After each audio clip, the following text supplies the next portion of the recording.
అస్సలాముఅలైకుం everyone, welcome back to our channel Tasty Table by Ruhi. ఈరోజు మనం చేసుకోబోతున్నాం సొరకాయ వడ. దానికి కావాల్సిన ఇంగ్రీడియంట్స్ మనకి స్క్రీన్ మీద ఇచ్చాం. ఆ ఇంగ్రీడియంట్స్ని ఫాలో అయిపోండి. ఫస్ట్గా మనం సొరకాయని బాగా తురుముకోవాలి. దాంట్లోనే బంగాళదుంపని ఉడికించుకొని స్మాష్ చేసుకుని వేసుకోవాలి. ఇప్పుడు దాంట్లోనే మనం పసుపు, ఉప్పు, కారం, తగినంత ధనియా పొడిని వేసుకోవాలి. దాంట్లోనే మనం సన్నగా తరుక్కున్న ఉల్లిపాయల్ని కూడా వేసుకొని కొంచెం పచ్చిమిరపకాయలు, కరివేపాకు, హాఫ్ టీ స్పూన్ అల్లం వెల్లుల్లి పేస్ట్ని కూడా యాడ్ చేసుకోవాలి. 1 కప్పు బియ్యం పిండిని కూడా యాడ్ చేసుకొని దాన్ని బాగా మిక్స్ చేసుకోవాలి. ఈ వీడియోని మీరు స్కిప్ చేయకుండా ఎండ్ వరకు చూడండి.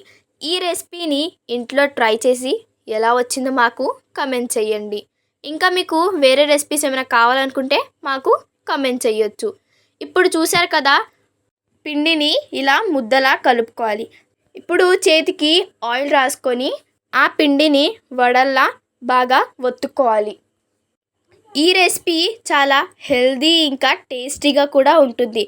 సొరకాయ తినని వాళ్ళు ఉంటే ఇలా చేసి పెడితే చాలా టేస్టీగా ఉంటుంది కాబట్టి చాలామంది ఇష్టంగా కూడా తింటారు. ఇలా అన్నిటిని వడల్లా ఒత్తుకొని ఆయిల్లో గోల్డెన్ బ్రౌన్ కలర్ వచ్చేంత వరకు ఫ్రై చేసుకోవాలి. ఈ చలికాలంలో ఇలా వేడివేడిగా వేసుకొని తింటే చాలా బాగుంటుంది.